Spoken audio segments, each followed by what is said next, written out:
too close to the evacuation area. My wife did not like the fact that our living room smelled like it smelled of snow. What's wrong with that? Someplace else.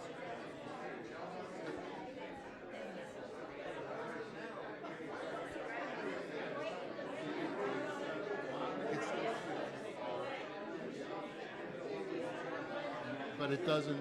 It's.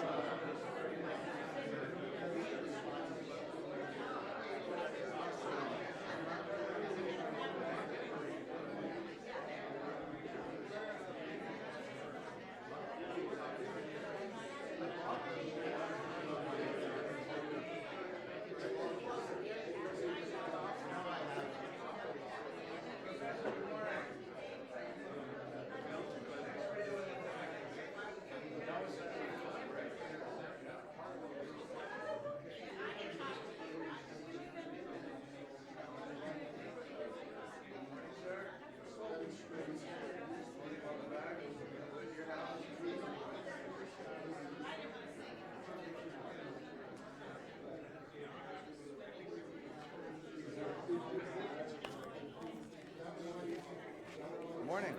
Counselor, good morning. How are you? Well, you? All right. Trying to wake up. Good morning.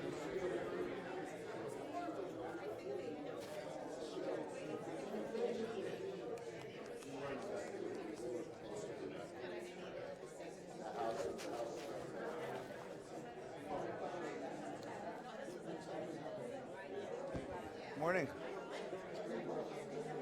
Ooh, I have my notes. Where's my notes? Here it is.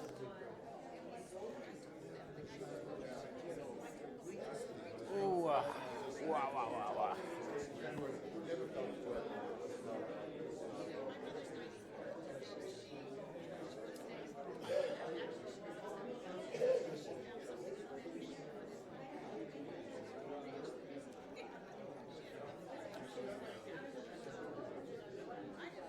Okay.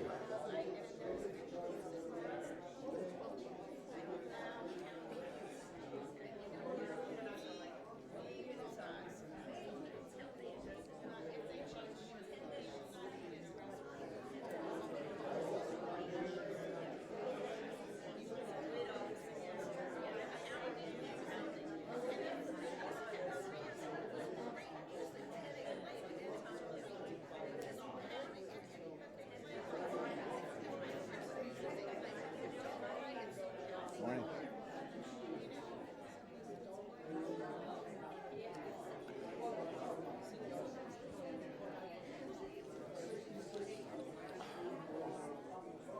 Okay. What's up?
Good morning, everyone. Shabbat shalom.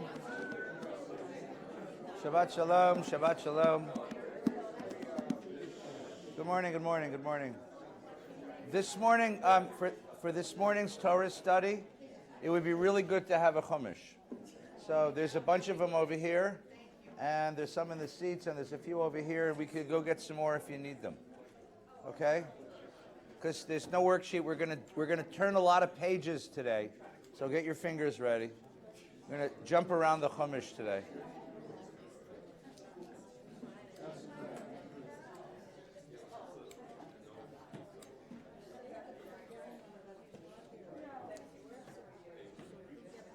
If you don't have one, if you didn't get one, if you don't have one, then here's what you do.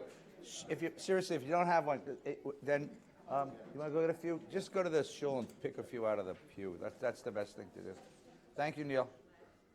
Okay, good morning. Shabbat Shalom and Hag Sameach. I hope it's been a very pleasant week for everyone. This morning, following our Torah study, you're invited into the sanctuary. There's a young fellow having his bar mitzvah, lovely service, and then following that, lunch. It's good, it's lasagna. And following that, the Parsha group will be meeting in the youth center, so please join them for that.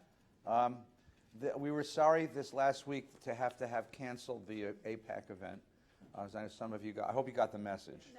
No. I'm sorry. It went out in lots of ways. Professor Burke, who was our speaker, had a health emergency. I got a call.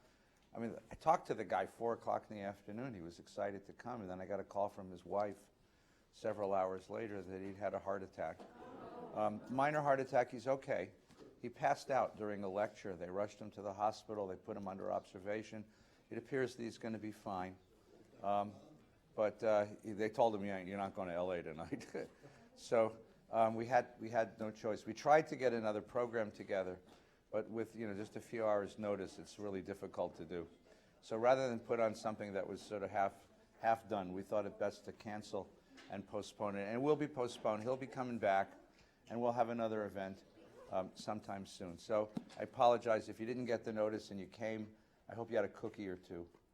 But I hope that I'm sorry for that, and we pray that Professor Burke is well, able to continue his wonderful work. Hey, Mike, come on in. Good to see you. Go slow. Take your time. Go slow. Okay. This coming week, of course, we're going to finish the holidays.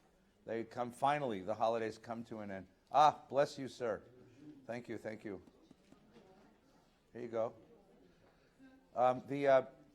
Tonight's just Saturday night. Tomorrow night, Shmini Atzeret, the 8th day of the holiday, begins. Monday morning, we have service, usual time at 9:30. And toward the end of that service, somewhere around 11 something, we'll have the Yizkor prayers. So those who say Yizkor, come Monday morning, try to get here before 11. Okay? Monday night is Simchat Torah. We will complete the reading of the Torah and then celebrate by opening it up once again and beginning it all over again. The festivities begin for little teeny kids at 6 o'clock and for everybody else at 6:30. Okay, 6 o'clock for little teeny ones, and then they'll come in and have a bracha and have some snacks. We're going to do our Simchas Torah for the first time in the new building, in the Levine Community Center, which is a really beautiful facility, and you'll see it yields a wonderful atmosphere. So we're looking forward to celebrating. So please join us Monday night for celebration and general goofiness is what it is. It's the day that we get to let go of all of the ethics that have governed the synagogue over the course of the holidays and get a little goofy. On Tuesday morning, we complete the festival of Simchat Torah with the reading of the Torah. Everyone's invited. If you have a little schnapps at home, bring it, because it always helps, okay? And then the holidays finish blessedly at the end of Tuesday evening. So that's our holidays. And then for those who are following the schedule, the College of Jewish Studies will begin on Wednesday night, October the 30th. Okay, so not this coming Wednesday, but the following Wednesday, October the 30th. Next Shabbos morning, we'll have Torah study. There'll be shul, following shul. Actually, next Shabbos morning is the 1-year yahrzeit of the catastrophe in Pittsburgh, the shooting in Pittsburgh. So we will take a few moments that morning to remember that catastrophe and to say a memorial for those victims. And then following that, we're having a lecture. We have a lecture series that we've done many, many years now with CSUN, the Jewish Studies Department at CSUN, sponsored by the Amato family, the Amato Foundation. It's a lectureship in Jewish ethics. And our guest that morning, and I forgot her name and I apologize, she is an expert on the Jews of Argentina and will talk to us about about how Jews got to Argentina, the community they built. They had their own catastrophe they had their own catastrophe when the community center was destroyed. And there's been a resurrection and a flowering of the Jews of Argentina. That'll be a Shabbat shiur after lunch next Shabbos morning. So come and plan to stay the afternoon with us, okay? The college topic this year, thank you for asking. The college topic this year is the great debates. The great debates, the controversies that shaped Judaism. So we're going to begin with an understanding of how Jews argue. There's a very special way that Jews argue. And I'll teach you how to argue like a Jew, right? Yes, indeed. And then we're going to talk about the great debates in the Bible, the great debates in the Talmudic tradition, the great debates in the philosophical tradition, the great debates that shaped and formed Zionism and are still part of the land of Israel, and the great debates that formed American Jewish life. And we have some wonderful teachers coming from around the community. Some of those evenings we'll actually stage the debate, right? So Farkas will take one side and I'll take the other, and we'll fight it out. Other evenings we'll present the debate through the text of the tradition and then sort of interrogate them and have a chance to learn. So Wednesday night, 7 o'clock, free. We invite everyone to come. It's a great learning series. And there's free cookies, and they're very good. Okay? Cookies play a large role in the spiritual life of Ali Shalom. You'll notice that. Okay? So, also, the following yes. meditation. Yeah, the first weekend in November, we have a guest, Rabbi Yoel Glick, who's a rabbi who is an international teacher who goes all over the world teaching Jewish meditation.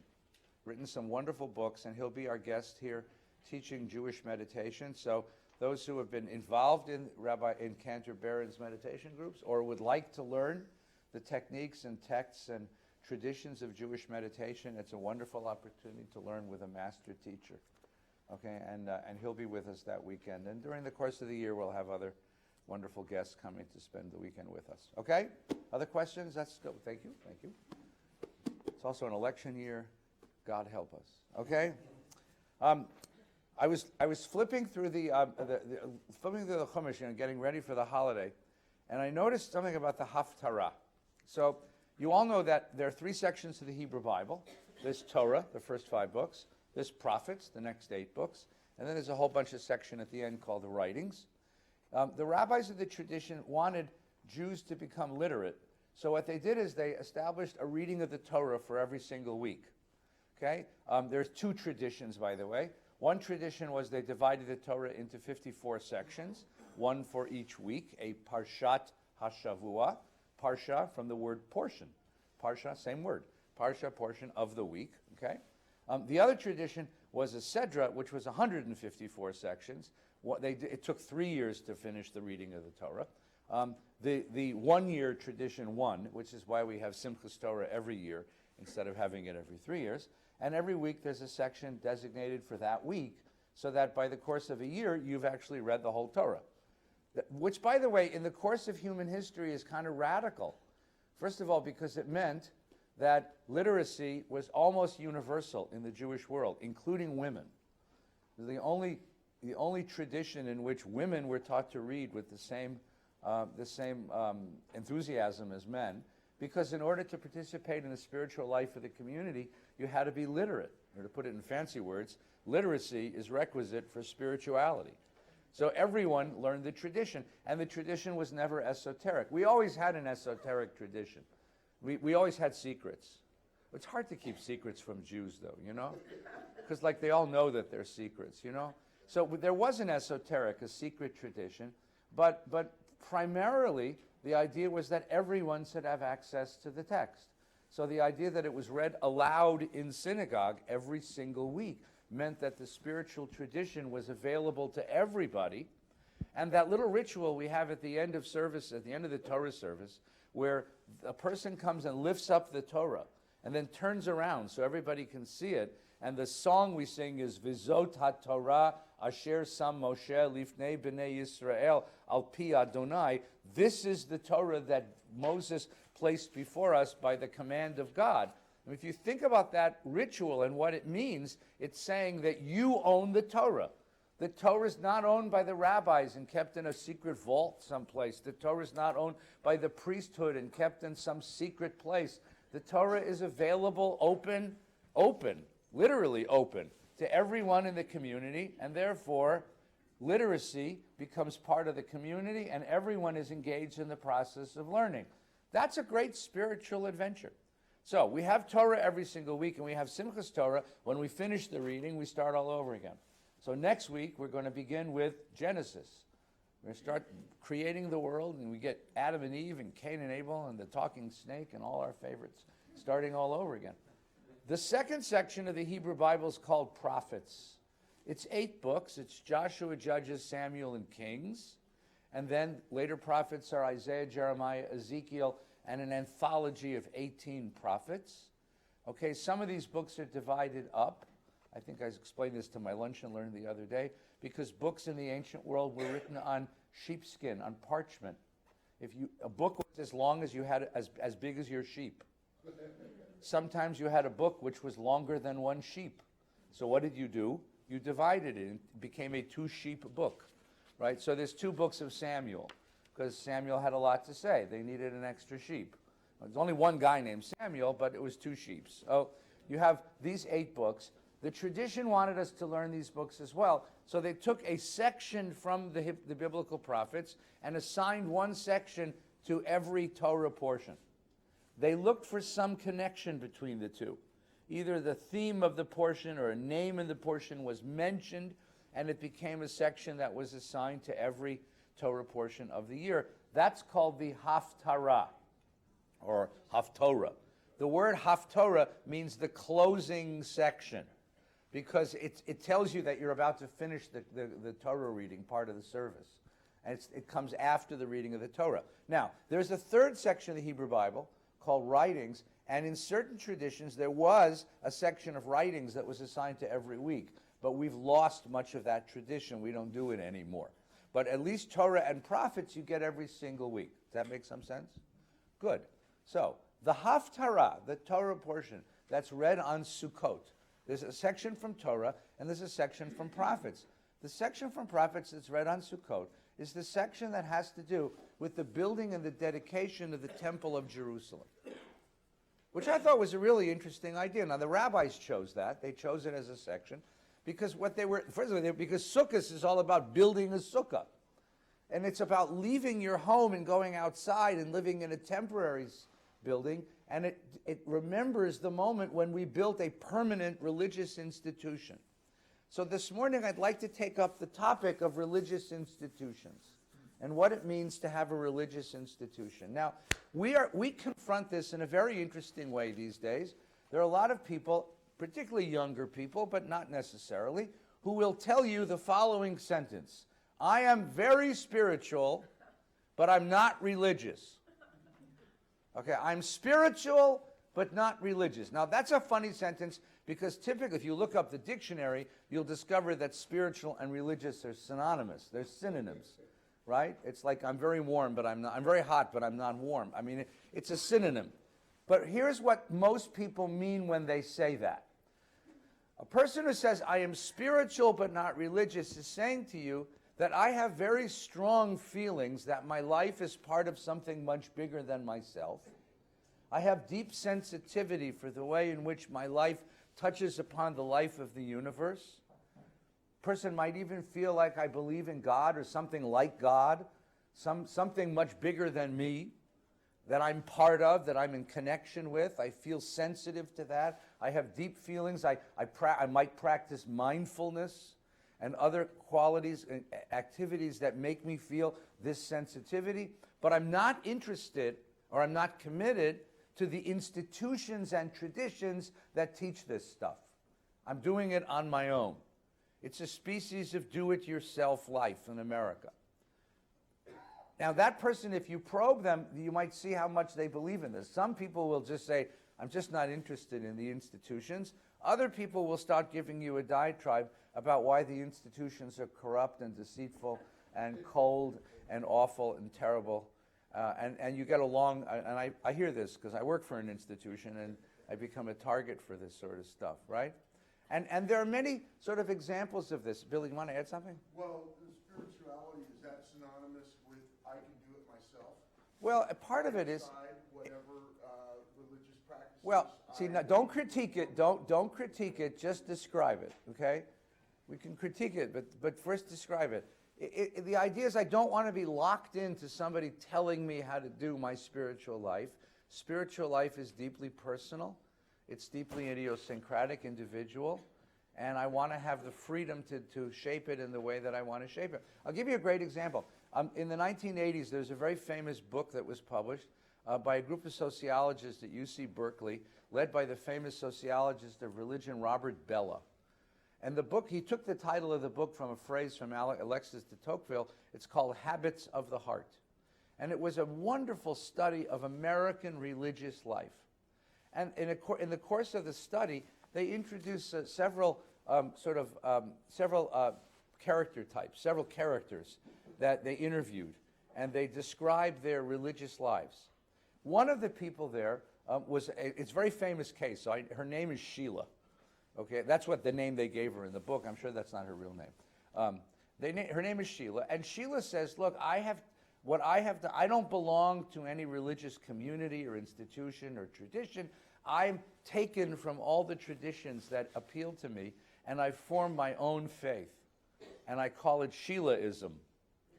And Sheilaism involved meditation, taken from the Buddhist faith. It involved coming into contact with nature, taken from Native American faiths. It involved a certain kind of dance, taken from the Sufi tradition. It involved chanting, taken from a Jewish Hasidic tradition. And she was eclectic. That means she took from all these different places, and she mushed all this together and created a faith which was satisfying to her, and she called it Sheilaism. And the reason why this particular case study, of all the case studies in Bellah's book, became very famous is because it became a sort of archetype for what lots and lots of people in our culture do. They make up their own religion. They make up their own religion. And she was very earnest about it. I mean, there's no attempt in the book to criticize her, because you could see that she's very, very serious about what she's doing. She takes her Sheilaism very serious. She's an Orthodox Sheilaist, you know. She takes it very seriously and she practices what she preaches. I mean, she eats in a certain way, and she walks the world in a certain way, and she has a set of ethics that go along with this. And it was a very interesting, so the Bellah and the people talked about why a person like this is uninterested in established traditions, and what this means for established traditions that are people out there who are sort of taking and choosing and picking and forming their own. Let me give you the analogy, a parallel case. There was a time, and you still hear it a little bit today, but not as much, but there was a time when I was a younger person when people would say, why do we have to get married if we love each other? A couple would move in together, and their parents would hock them a chinik to get married, and they would say, we love each other. What do we need a piece of paper for? What do we need a ceremony for? We love each other. That's what matters. And there was a big argument. In fact, there were covers of covers of magazines about, is marriage dead? Couples are living together without getting married, and they don't feel the need to get married. What's really interesting, by the way, about that is that it's sort of waned. I mean, couples still live together. Lots and lots and lots of couples live together, but most of them end up either getting married or breaking up. Marriage hasn't died. People still get married. And the question is why? It's really interesting. So let's come back to this question. Let's come back to Sheilaism for a minute. Here's the question I want to put in front of us. Then I want to do some Torah study. And then if we have time, we'll come back to the question. It's sort of the way we do stuff here. What does institution, what does it add and subtract from spirituality, from religious life? Why do we have religious institutions altogether? What do they add to religious life? What do they take away? What's the damage they do to religious life? What do you have to do to institutions to keep them alive?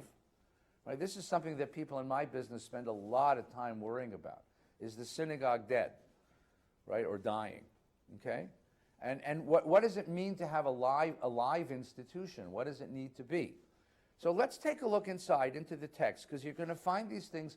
These are ancient questions, not new questions. Let's take a look inside, and then we'll come back and answer some of these questions, okay? Is that okay? Any questions to start with?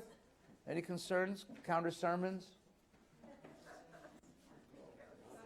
Gelman's not here.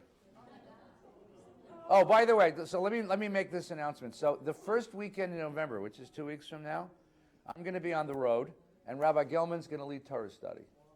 Okay. What was that?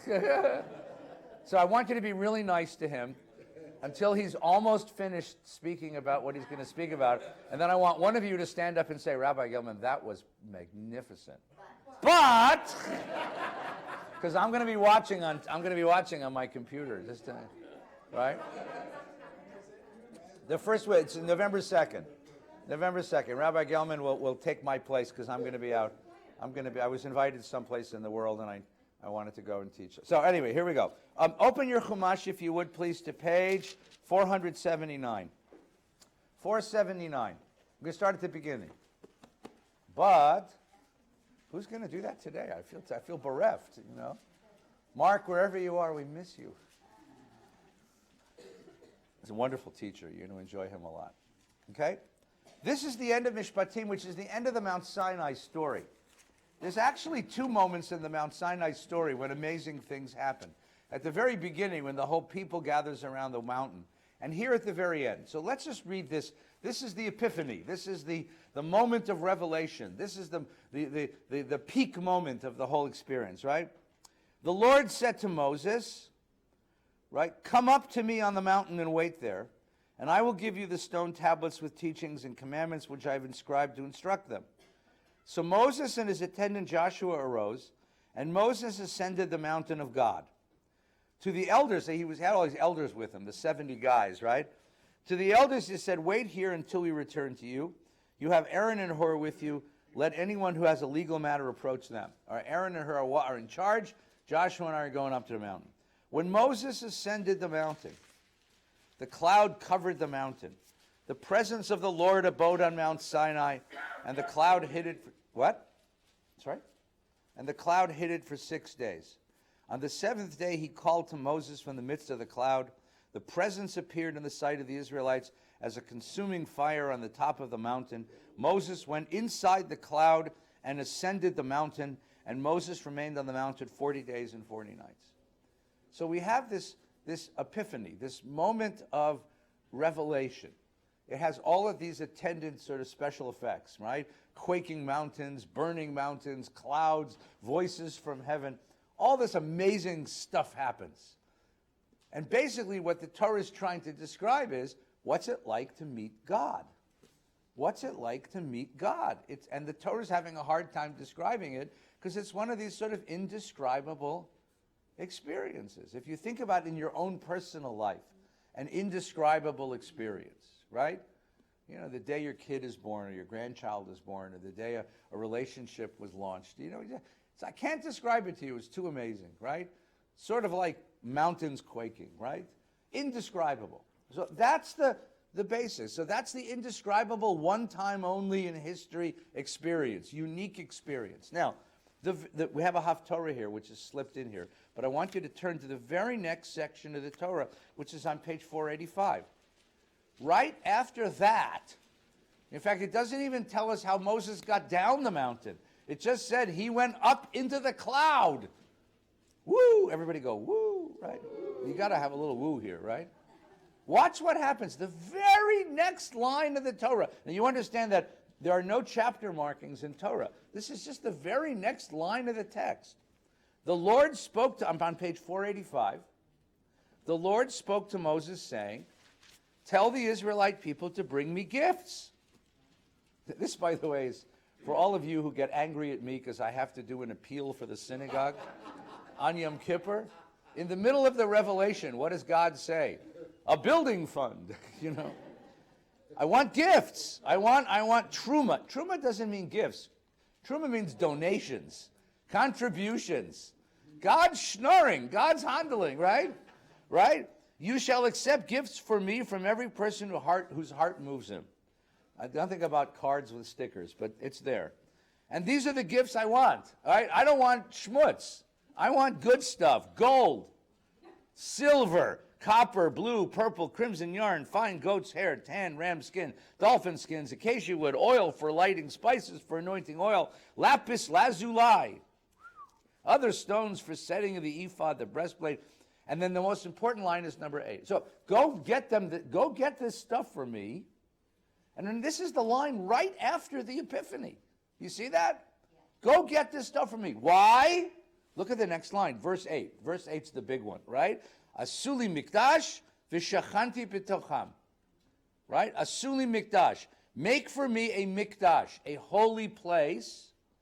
V'shachanti b'tocham. I will dwell in the midst of this people, in your midst. What are we building? Right next to the story of how Moses sees God on Mount Sinai, we have instructions to build what? To build what? Your own Mount Sinai, a portable, temporary, portable, man-made Mount Sinai. The first religious institution, a temple, right? The first religious institution. And the two things are juxtaposed together. You see that? Because the idea is that the institution is supposed to be able to carry the power of the revelation experience. Experiences come and go like that. What if I want to carry it with me? Right? How many of you, don't say this out loud, how many of you have pictures of your children and grandchildren in your wallet right now? How many? Oh, you're on your phone, right? How many of you don't, yeah, I know, the most beautiful children in the world, right? Right? How many of us have the ketubah or a wedding picture on the wall of our home? We have these experiences, and the experiences are transient. They're ephemeral. They go by quickly. So we try to find ways of capturing them, because when we hold those mementos of the experience, we return to the experience. We can re-experience the experience. So what he's being told here is, I want you to create an institution, because the moment of revelation can't be reproduced, but something like it can be reproduced and carried with you all the time.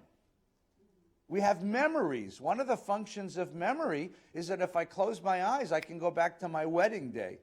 If I close my eyes, I can go back to the day my kid was born. If I close my eyes, I can go back to the day when, right? So I have what the institution does is bring me back to that moment right away. And if my religious life is inspired by this experience, coming right back to it re-energizes my religious experience. So that the Torah does is juxtapose these two things: this unique and incredibly powerful experience, and then the institution by which it's going to be carried. It's almost like this. If you have a source of great energy, let's say nuclear energy, you have to put it in a bottle for it to be used. So you take the nuclear energy and you put it in a bottle, and now you have a source of energy that will power a whole community. Right? I mean, what is a nuclear power plant? It's an atomic bomb in a bottle. No, that's what a nuclear power, right, George? Right? So, well, good enough. Bless you. No, it's a controlled atomic fission. It's controlled atomic fission in a bottle. If the bottle's strong enough, that can give you power forever, right? And this is what you've done. You're going to create a bottle, a Suli Mikdash, make me a bottle, and the energy of that experience will be with you all the time. And so they set to work building an institution. Now, the first institution is going to be the Mishkan. What is the Mishkan? Well, let's go from inside out. It's a box. It's a box made out of wood, overlaid with gold inside and out, right? And on the top of the box has two statues of something called kruvim. Kruvim are certain angel figures. We don't know what they exactly look like. You'll see a picture at the end of the Chumash if you want to look at one. And that box is called the Aron, the Ark. And in that box were kept the tablets of the Ten Commandments. That box was kept in a tent. The tent is called the Ohel Moed, okay, the tent of meeting, M-E-E-T-I-N-G, meeting, right? That small tent of Ohel Moed was kept in a bigger tent called the Mishkan. And that was surrounded by a sort of fence. So you could enter the sacred precinct and stand before. Only the priest got to go inside, and there were some accoutrements. Now I want you to think about a tent for a minute. Ready? Everybody think about a tent? What's the difference between a tent and a building? All right, number one, a tent is temporary. You can fold it up, carry it, and put it back up again. Once you build a building, you're stuck on the corner of Densmore and Ventura. Right? I thought of making a tent instead of a building. What's the advantage of a building over a tent? What's the advantage of a tent over a building? What's the difference between the way you feel when you're sitting in a tent and the way you feel you're sitting in a building? Just kind of keep this in mind, okay? Because here's what's going to happen, right? We're going to build a tent. We're going to build a tent. So what I want you to do is turn to page 645. So here we are in the Haftorah, and the Haftorah on page 645 is from the book of Samuel. Samuel is the prophet who leads the people 200 years after Moses takes us through the desert. So the history is Moses. I'm going to give you away the end of the story, so if you're coming on Monday night, hold your ears. Here's a spoiler alert. Moses takes us to the boundary of Eretz Canaan and he dies. Oh, Rabbi, you gave it away. Joshua takes over, crosses the Jordan River, conquers Eretz Yisrael, and we settle the land of Israel. For the next 200 years, we live as tribes. We have no central government, no central religion, no central nothing. Every tribe lives in its own territory, has its tribal elders who govern us, its tribal priests who worship. Starting at the end of that period, things change. The principal change was the arrival of an enemy. Sometimes this happens to Jews. The enemy here was called the Philistines. The Philistines were a Greek tribe who migrated from Attica to Phoenicia in Lebanon, and from Phoenicia down the coast, and they settled in the southwestern quadrant of Palestine, of Canaan. And they settled 5 cities: Ashkelon, Ashdod, Gaza, Ekron, and Gat. We know the cities of Ashkelon, Ashdod, and Gaza. They're still there today. Ashdod and Ashkelon are 2 big Israeli port cities. Gaza you don't want to go to, right? Ekron we're still looking for. Gat they'd found. We found Gat. Gat is the hometown of Goliath. Goliath of Gat. And Gat is being excavated. Everybody know who Daniel Hartman is, my friend and teacher? His brother-in-law is the archaeologist who's excavating the town of Gat. They found it, and now they're going through the layers of Gat, trying to find Goliath's slippers. And they will. He will. He's a very smart guy. The Philistines brought something which no Israelite or Canaanite tribe had. They brought iron weapons. Before that, we had bronze. If you're wearing bronze armor, and someone shoots you with an iron-tipped arrow, you're dead. The Philistines began conquering Canaan. As they conquered Canaan, the Israelite tribes could not repel them. They came to the prophet Samuel at the time and they said, "Give us a king. Give us a king who will protect us." There's a big story about this. If anybody wants to learn the story, this is the topic of our Lunch and Learn, the first and third Wednesdays of every month here at Valley Beth Shalom. It's free. Bring a dairy lunch at 12, and I'm teaching at 12:30, and you can learn this story. Finally, we arrive at a king. His name is King David. He was a terrorist, a bandit, a gang leader. He was a wild, crazy kid, made a terrific king. And he becomes our king, and Samuel makes him king. And now the question is, what he's going to do is he's going to consolidate his kingship.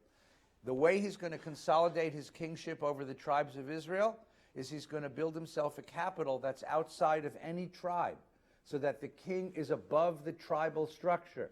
And he conquers the Jebusite city of Shalem.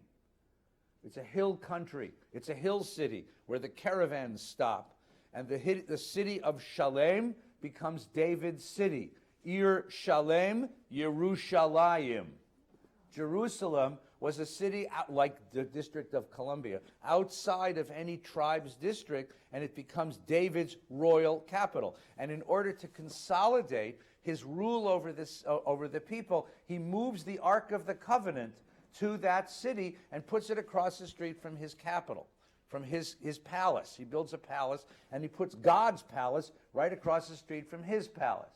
The Ark of the Covenant, the one that Moses built that we just read about, was being kept in a guy's garage. I'm not kidding. It was kept in a guy's threshing floor. And David moves it. And that's the story right here in Samuel 6. Rabbi. Well, because Saul is a failure of a king, and Saul is an expression of Samuel's passive-aggressive behavior. And Saul, we'll get to that. It's a whole other story. But you're right. Saul was a sort of first king, really more the last judge than the first king. Okay? David's really the first guy that creates a federal kingship. Yeah, Billy. Back on Zoda Bracha, isn't the tribe of Benjamin referred to, isn't Jerusalem referred to in his blessing? It's near there. It's sort of on the edge of Benjamin, but it was never a Benjamin city because it was held by the Jebusites, who were a local Canaanite tribe. Okay? So, David assembled all the picked men of Israel, 30,000 strong. Ignore the numbers. There were maybe 30,000 people in the whole country, not in his army. Maybe 300, okay? A lot of guys. And David and all the troops who were with him set out from Baalim of Judah, and they went from there to bring up the Ark of God, which the name was attached, and the Lord of hosts enthroned on cherubim. They loaded the Ark of God onto a new cart. I think this is like you back up the truck, right? And you put the most holy object in the universe on the back of the car, right? And they conveyed it from the house of Abinadab, which was on a hill, right? So this guy Abinadab opens his garage, and they take the ark out of the garage, and they take it up the hill. And that's the story that's here. And there's a catastrophe that happens, okay? Turn the page. Turn the page, right?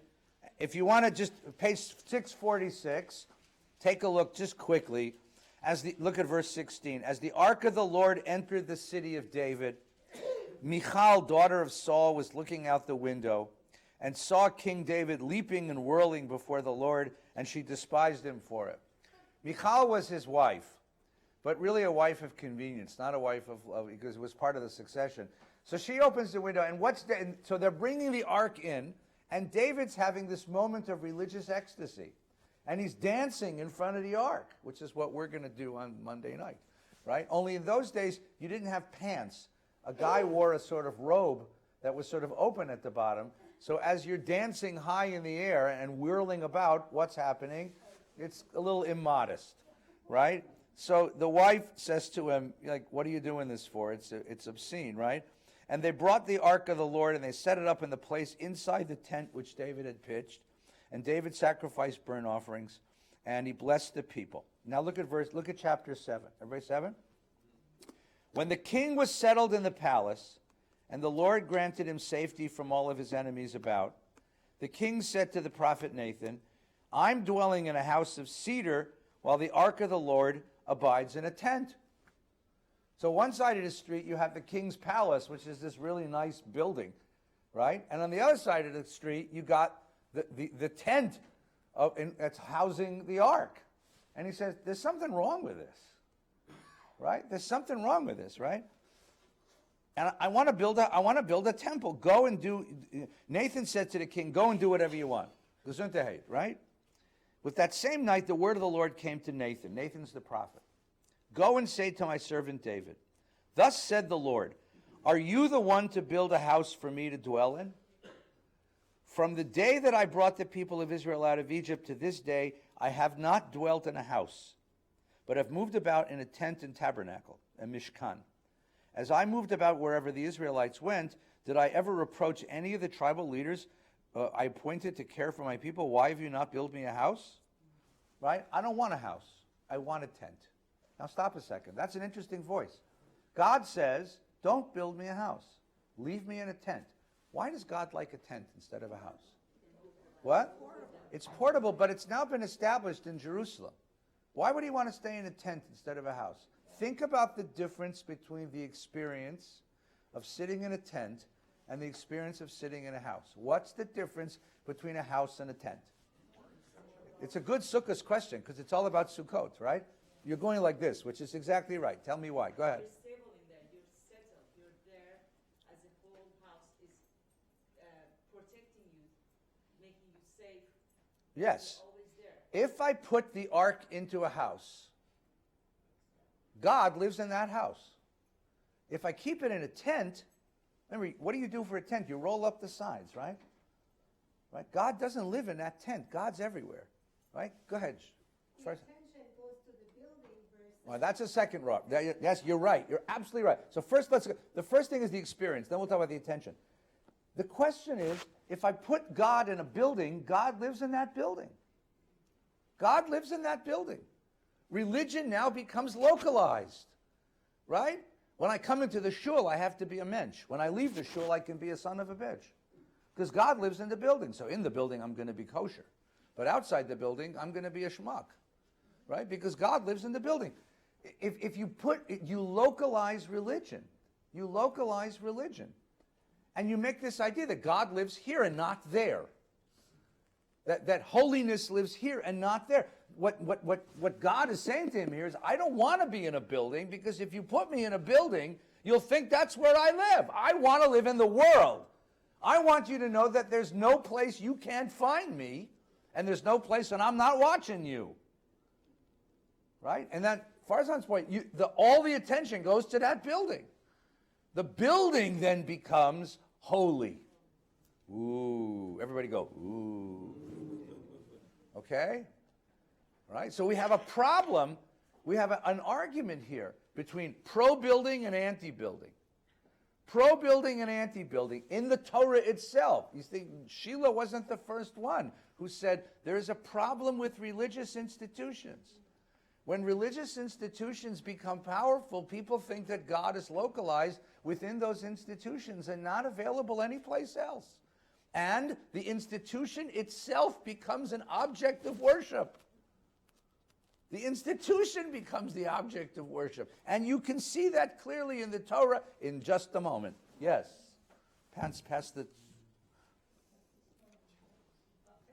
So compare a very fancy, schmancy shul on a hill with a storefront in kind of a rundown urban area.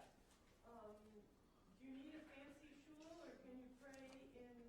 Okay, but that's it. So let's argue both sides for a moment. Well, tell you what, let me answer the question from inside. Turn to page 1256. 1256, which happens to be today's Haftarah, not today's Haftarah, last week's Haftarah, Monday's 1256. So what's going to happen in the next generation? I'm going to answer your question, Bobby, I promise you, because it's really the question. All right, what happens? Yeah, Haftarah for Sukkah's second day. First Kings. The book of Kings starts with the reign of Solomon. It's actually not First King, because Saul is the first king. He's actually the third king. And Solomon builds the temple. And here is the dedication of the temple. First of all, the interesting thing about how Solomon built the temple was he built it with a Lebanese contractor. Like he didn't trust a Jewish contractor with it. It's really very funny.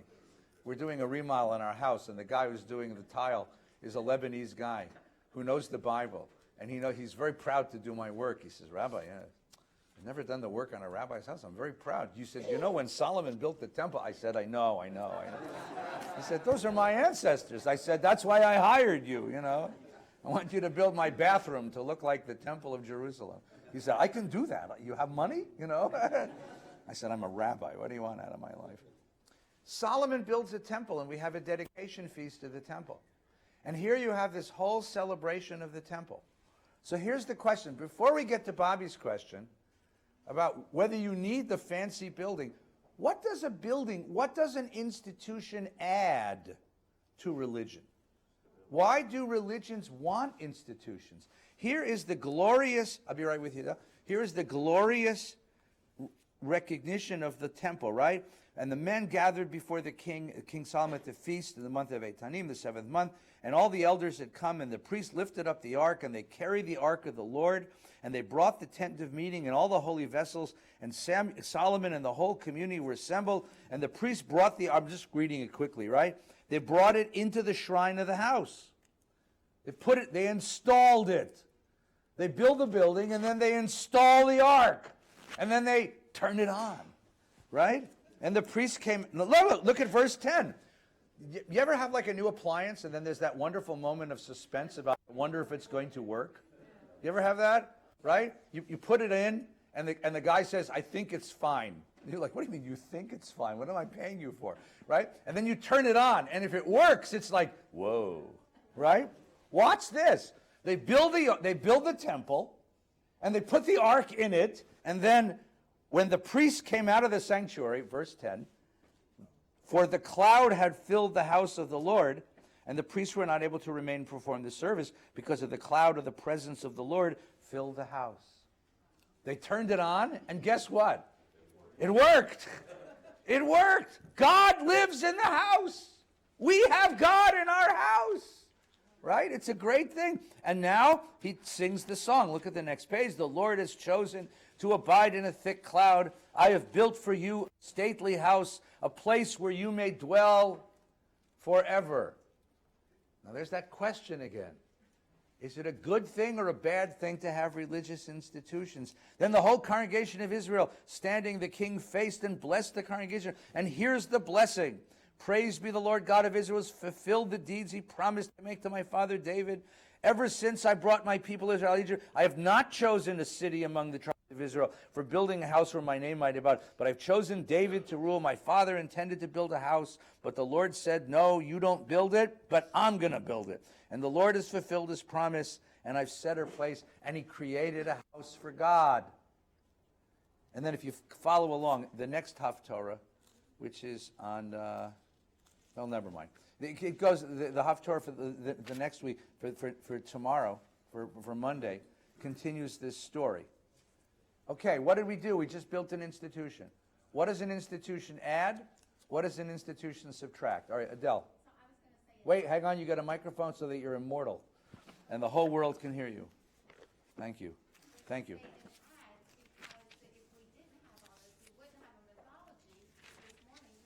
Well, that's true. Right. Thank you. What does? But let me broaden the question. Forget religion for just a second, or addition. What do institutions add to life? Why do we have marriage instead of just people living together? Why do we have Why do we have institutions of government and institutions of culture, instead of just having spontaneous arrangements that fulfill our needs? What do institutions add to human existence, and what do they subtract? What threats do they pose to human institutions, to human life? You want to add something? Or you want to pass it around? Yeah, pass it around. Pass it around. Yeah, gentlemen. Yeah. Institution brings a limited boundaries. Right. It would guide you what to do and what not to do. Okay. So institutions bring me limits. They bring me a set of rules about how to behave. The interesting thing about Sheilaism is it's all about Sheila, right?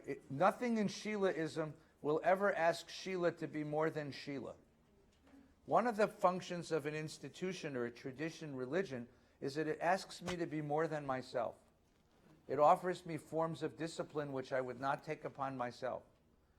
Right? It asks me, it makes demands upon me. It makes demands upon me which I would not ordinarily put upon myself, but these demands then extend my boundaries. They make me a better, wiser, higher, more elevated person. That's one of the things that institutions do. Right? Go ahead, Marcia.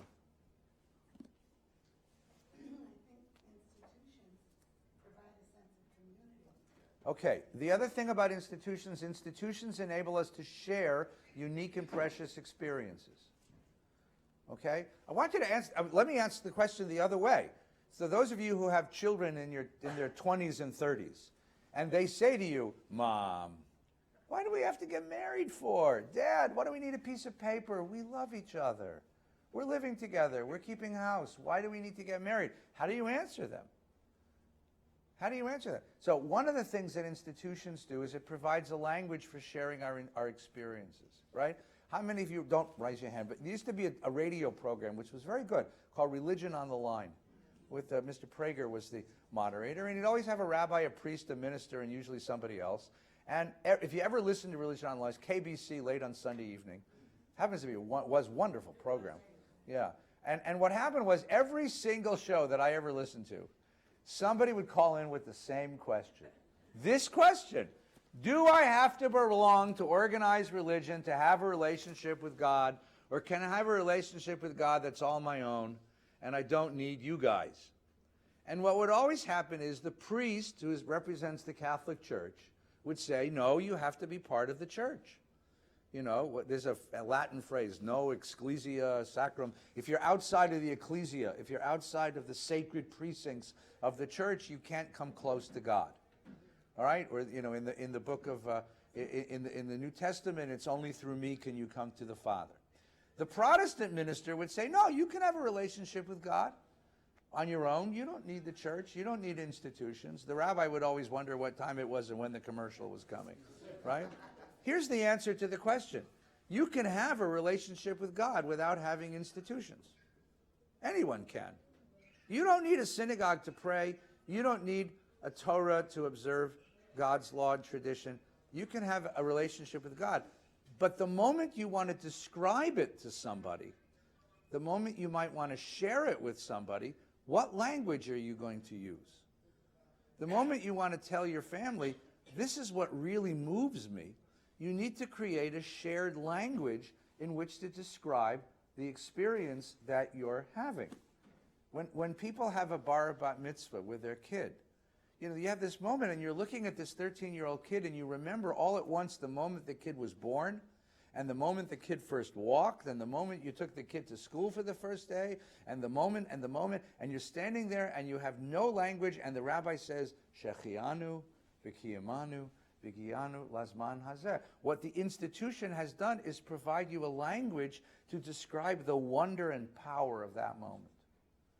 That's one of the functions of organized religion. It provides a language for sharing these moments. And because it's a shared language, it's something we can all share. We all go, Amen, right? Because the community now is involved in the life of the family. It's not just your moment, it's a moment for the circle around you. Marriage provides a circle of people who share with you your love. We all bask in the light of that love as the circle, and at the same time the community comes to support and protect that relationship, and the community has a stake in that relationship because from that relationship comes new life into the community. So that's one of the things that institutions add. Pop, you want to add something? Yes. Who has the mic? Oh, Doug has the mic. When people get together, even 10 people, you automatically get an institution. And by the way, the institution affects our lives directly. You marry us, you bury us, you teach us, you're the rabbi. My belief in God is nebulous. Even the mystics say the ultimate unknown. But your everyday existence comes from the institution. It's there. I can see it. I am affected by it. Right. My belief in God is a spiritual thing. It's a nebulous thing. Okay, so religious experiences tend to be nebulous is a great word. The word nebulous means cloudy and ethereal. It comes, it goes. The institution has a certain permanence to it. When I'm not feeling it, I can come to the institution, and the institution can help encourage it, right? The institution interprets my own experiences and helps me draw lessons from those experiences. The institution gives me a place and a time and a way of encountering. I mean, you can't go to Mount Sinai. God doesn't show up whenever you ask him to. But you can come to the place, and the institution provides a place and a way in order to re-experience these very powerful moments. It changes the nebulous into something more concrete. One more thing. Yeah, go ahead. When we left Israel, Yeah, Chaiki said we have to belong to a synagogue. Yeah. The synagogue is the center of Judaism. right, There you'll find Jews doing Jewish things. right. So whether you believe or not, it's the institution that's more important than your belief in God. I got news for you. It affects your everyday living. Well, I'll give you a philosophical... And you're a good example. Well, to get this guy on videotape, quick. You just made a commercial for the shul. I want you to. We're going to run this on all the networks now, right? No, but my father's experience, so you all know my parents, and my parents made Aliyah 1950, right? 50, 51, and built a kibbutz in Israel. And they were young, pioneering, socialist, revolutionary Zionists. And they were anti-religious, going to a strange land to build it, right? And, you know, when you're 20 years old, you can be stupid and do these things, right? You know everything. Right, you know everything, right? But what happens is, but it's a very interesting experience. So you have this community of these young revolutionary Zionists forming a community. By nature, they are anti-institutional and anti-authoritarian, right? They don't want anyone telling them what to do. They're all teenagers, basically, right? But now that you form a community, you have to establish norms and rules, right? Norms and rules and ways of doing things and language. And the question is, what norms and rules do these anti-rule, anti-norm, anti-authoritarian revolutionaries going to form? And they were anti-religious, but they were profoundly Jewish. So they were looking for ways of being Jewish that were not religious, but were authentic. It was a very interesting study. And then, so what happens is my parents build the kibbutz. There's a big crisis in the kibbutz. And in 1953, they left and came home, and I was the consolation prize to my mother, right? So I'm a graduate. I'm a student in 1970. And when did I go?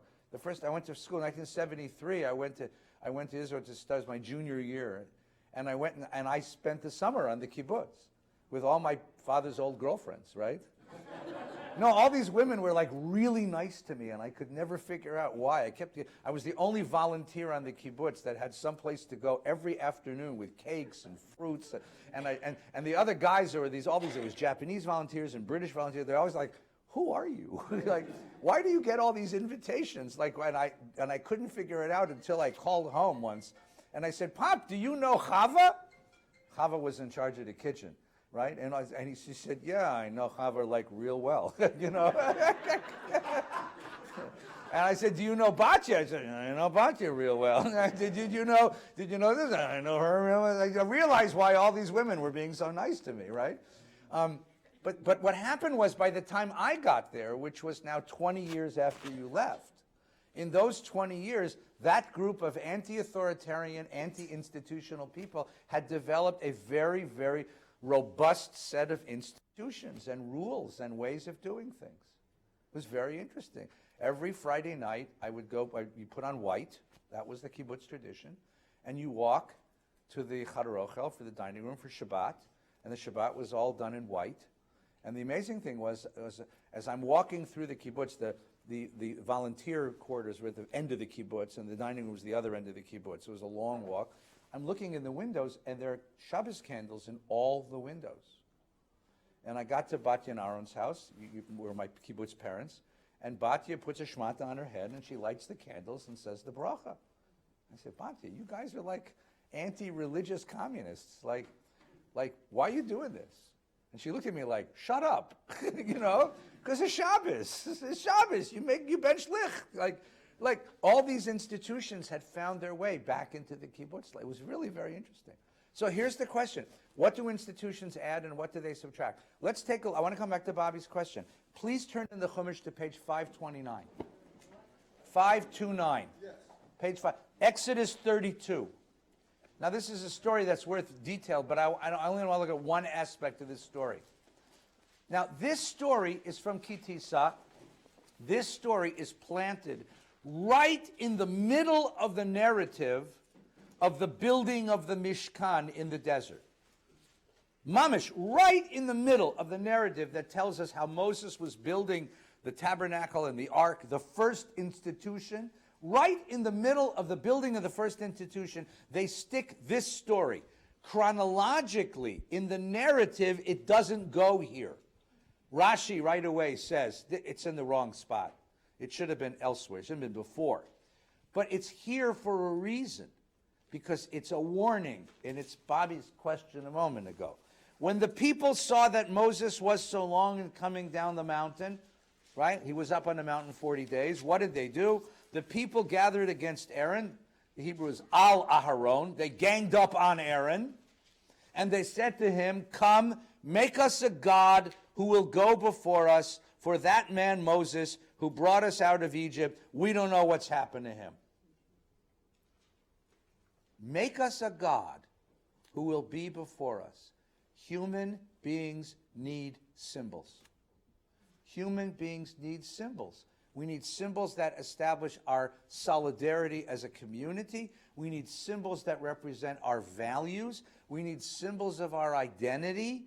We need symbols. It's part of us to want and need symbols.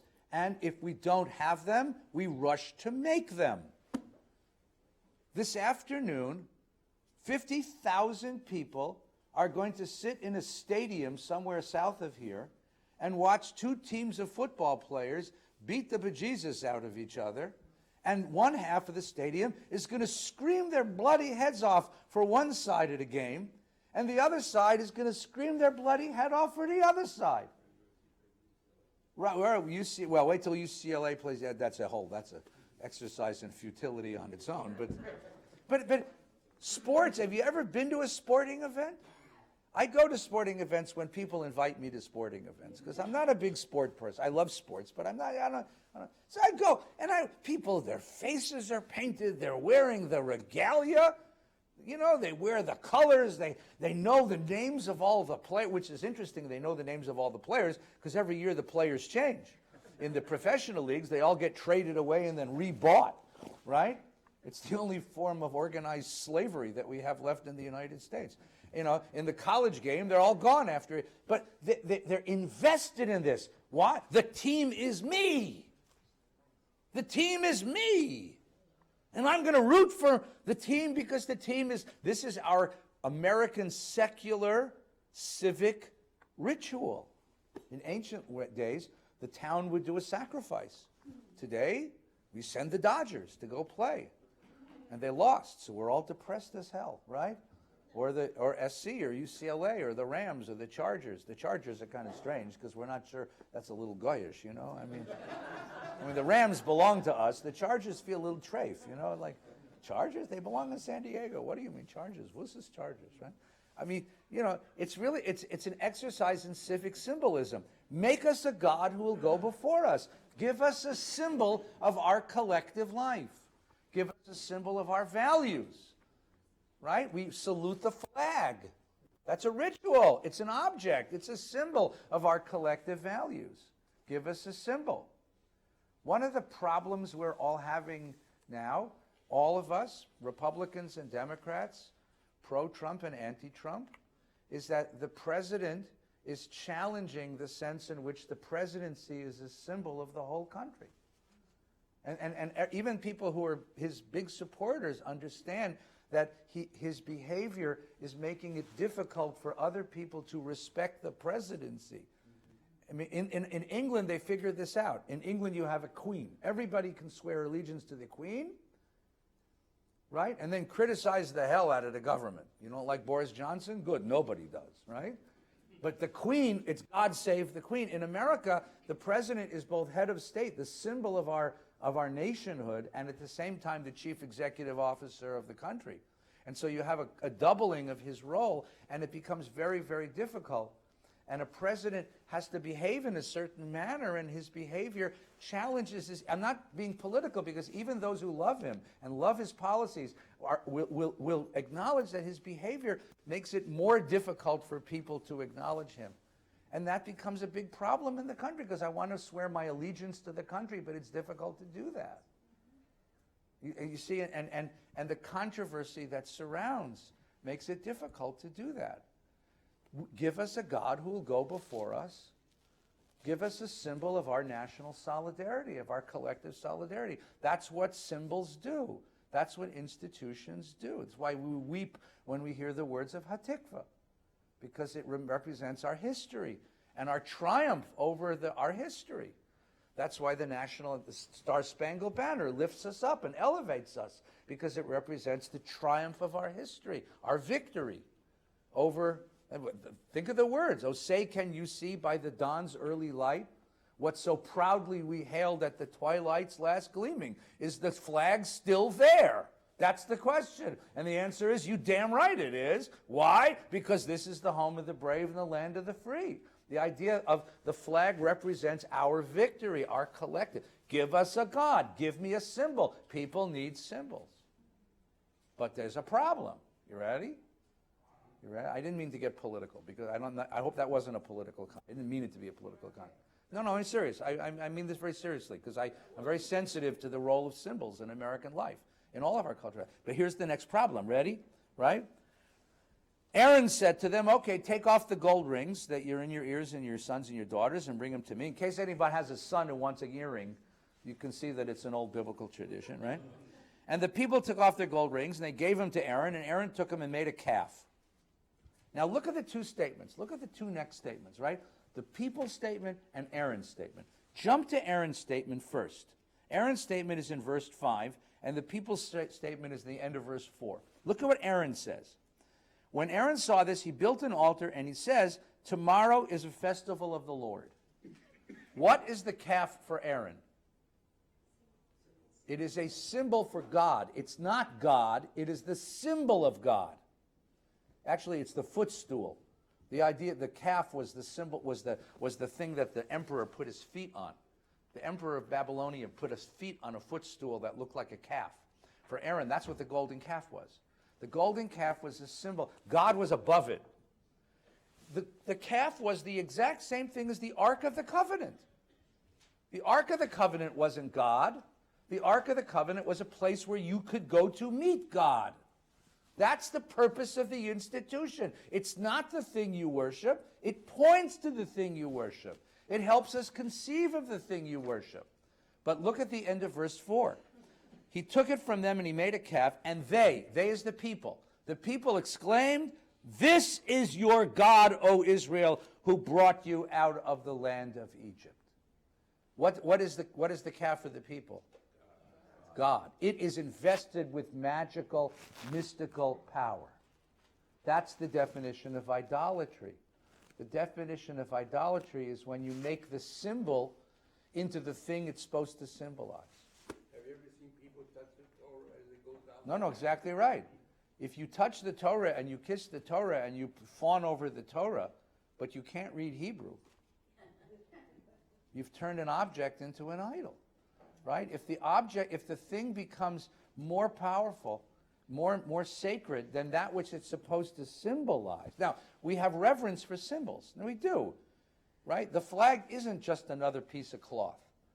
Right? When George M. Cohan wrote this song, right? Irving Berlin wrote this song. The original song was, you're a grand old rag. It was very ironic. And then when the First World War broke out, he changed it to, it's the grand old flag. That was Cohen. Was it George M. Cohen? Yeah, I mean, he was being ironic, and he meant it. But because symbols deserve reverence. Symbols deserve reverence. That's okay, because the reverence you show to the symbol extends to the thing, the symbol. But never forget that it's just a symbol. It's just a symbol. When you start worshiping the thing itself, right? When you're willing to kill in the name of your church or your synagogue or your mosque, that's when you've turned the symbol into that which is supposed to be symbolizing. And that's what this story is about. It says, be careful of symbols. You're worshiping the thing, not what it's supposed to symbolize. And this becomes a thread through the tradition. We have time? Yeah, good. Okay. Turn to page 627. 627. 627. This is one of my favorite texts, so we've learned it many times.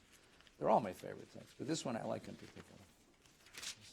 Prophet Jeremiah, 627. Jeremiah is a kid. He's a 17-year-old kid. And he starts having nightmares, and he sees the temple of Jerusalem destroyed. Right? And he goes to, and God says, I want you to go to the temple, and I want you to preach against the temple. And Jeremiah says, excuse me? He says, yeah. God says, the temple has become a problem. So you remember how Solomon was all woo-woo about the temple? How now we have a building, and now we know where God lives, and now God lives among us in the temple. But the problem is that the institution itself becomes an obstacle when it becomes a symbol of worship instead of pushing us beyond. So here's what happens to Jeremiah. Thus says the Lord of hosts, God of Israel, add your burnt offerings to your other sacrifices and eat the meat. For when I freed your fathers from the land of Egypt, I did not speak with them or command them concerning burnt offerings. Now this is funny because this is again, the rabbis have a horrible sense of humor. This is the Haftorah for Parsha Tzav. And if you happen just to turn back while you're peeking at this Haftorah, at what just came before, are chapters and chapters and chapters with detailed instructions about how the sacrifices are to be offered. When you take out the kidney, scrape off the schmaltz at the north end of the kidney, and that goes in there, and take the other side of the kidney, and the hide, and the tail, and the head, and the yuch, and the ruch. When I was learning this as a rabbinical student, I became an expert on the inside of goats and cows. That's how detailed the Torah gets. And Jeremiah stands there and said, I never told you any of that. None of that matters. Why? It doesn't matter. Why doesn't it matter? This is what I command. Do my bidding that I may be your God and you might be my people. Walk only in the way that I enjoin upon you that it may well go for you. But they didn't listen. Why didn't listen? They started worshiping the ritual itself. The ritual and the rite became more important than what the ritual was supposed to symbolize. Doing it right became more important than living right. So what did they do? They ignored the poor and the downtrodden of the community. They lived a socially incredibly stratified life, but they brought sacrifices. They did the sacrifices properly, right? And God says, I don't want this. I don't want this. And this temple has gotten in the way of what I really want. You'll hear the same theme. Turn to page 1001. I told you a lot of pages today, and I apologize. 1001. Here's Isaiah in the first chapter of Isaiah. They're all Haftorahs, so we don't have to. I didn't have to Xerox anything this week. That's why I left. Page 1001. 1000. This is Isaiah 1. Hear, O Israel, give ear, O earth, for the Lord has spoken. I reared up children and brought them up, and they've rebelled against me. An ox knows its owner, an ass knows its crib. Israel doesn't know. Even an animal knows who its master is, but the people of Israel, they don't know nothing. Why not? Because they came into this land and they got rich, and they built a temple, and they bring sacrifices, and they forgot what they were supposed to be holding on to. But the sacrifices themselves became more important than the loyalty to the God who commanded them. So look over at 1001, beginning with verse 10. Again, now Isaiah is a generation before Jeremiah, and he was a grown man. But these kind of words are not likely to get you friends. He stands in front of the temple of Jerusalem, and he says, hear the word of the Lord, you chieftains of Sodom. Give ear to God's instruction, you folk of Gomorrah. What happened to Sodom and Gomorrah? It got smashed, right. What need have I of all your sacrifices, says the Lord? I'm sated with the burnt offerings of rams, the suet of fatlings, the blood of bulls. I have no delight in lambs and goats, that you come and appear before me. Who asked you of it? Who asked that of you? Right? Trample my courts no more. Oblation is the name of a sacrifice. Bringing sacrifices or gifts is futile. Incense is offensive. New moons and Sabbaths, those are sacrifices. Proclaiming solemnities, assembles with iniquity. I can't imagine. And now he gets really, really wonderfully gross. Your new moons and fixed seasons, your holidays, your sacrifices, fill me with loathing. This is God. They're a burden to me. I can't endure them. And when you lift up your hands, I turn away. I won't listen. Your hands are stained with crime. Wash yourself clean. Put away evil things away from my sight. Cease to do evil. Learn to do good.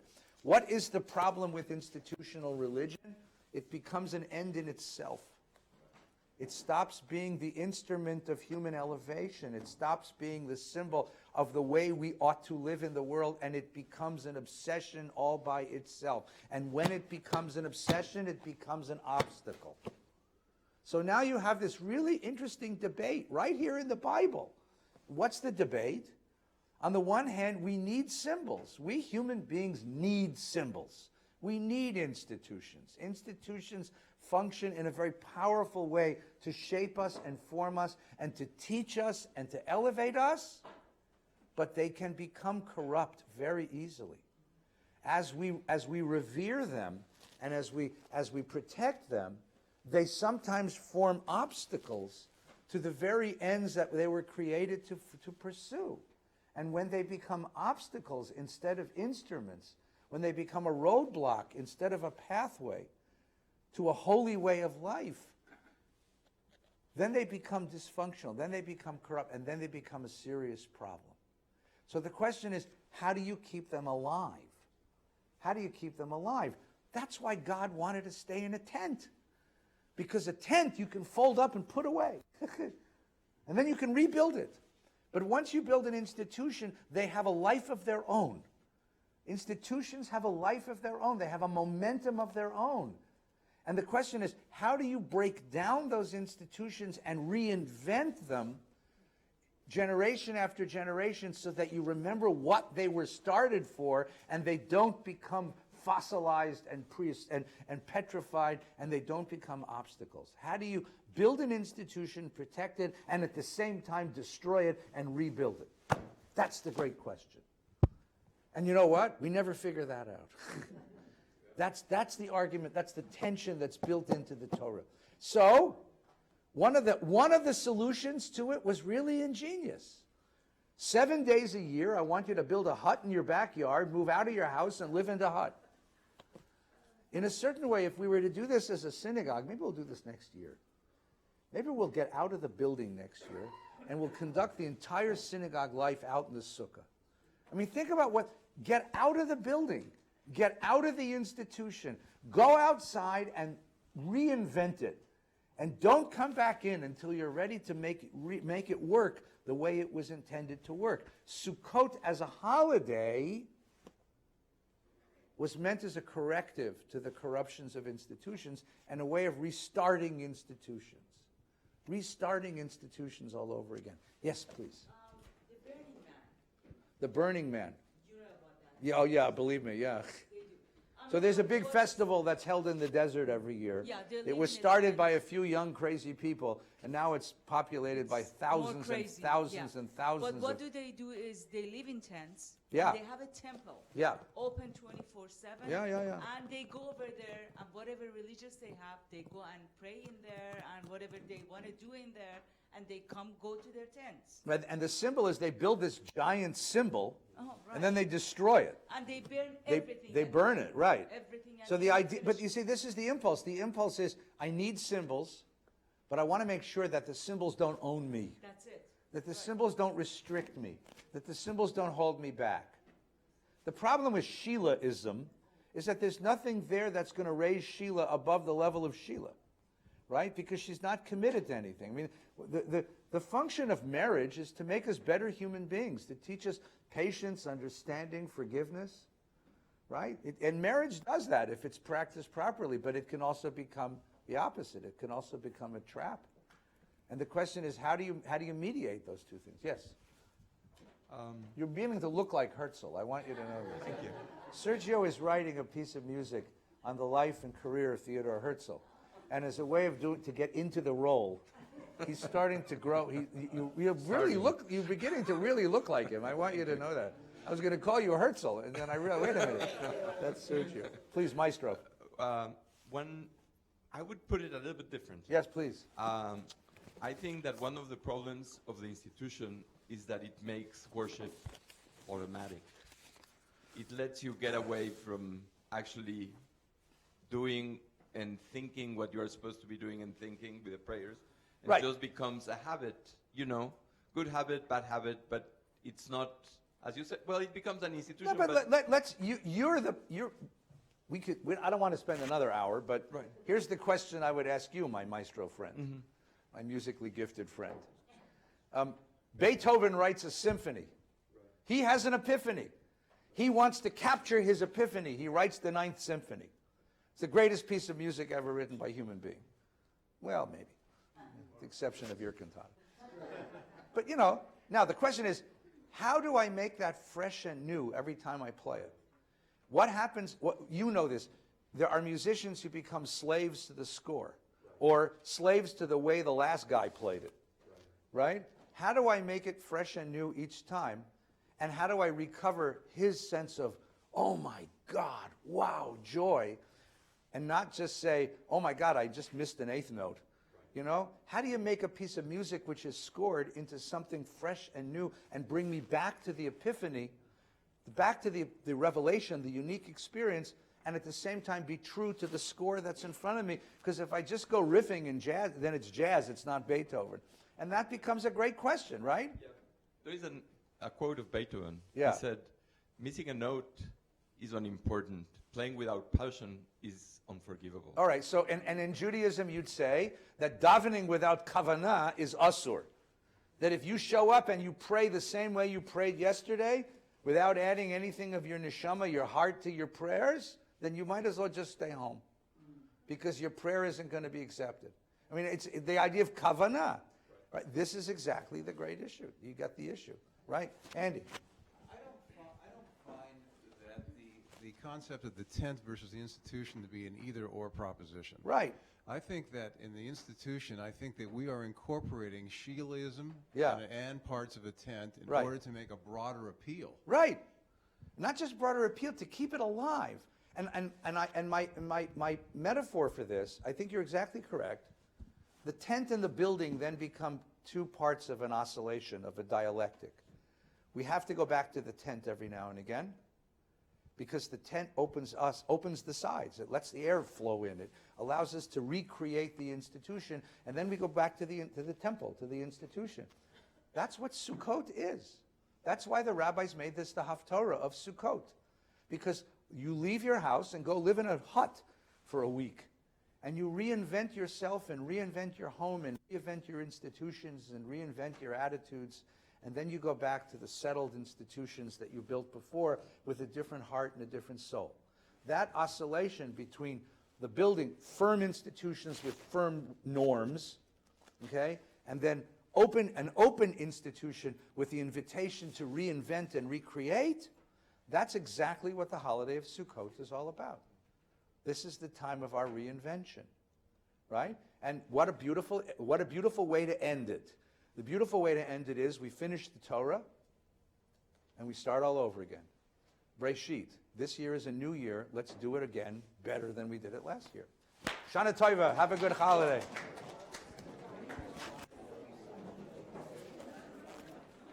Then how do we justify these basilicas and churches? I mean, People- is that going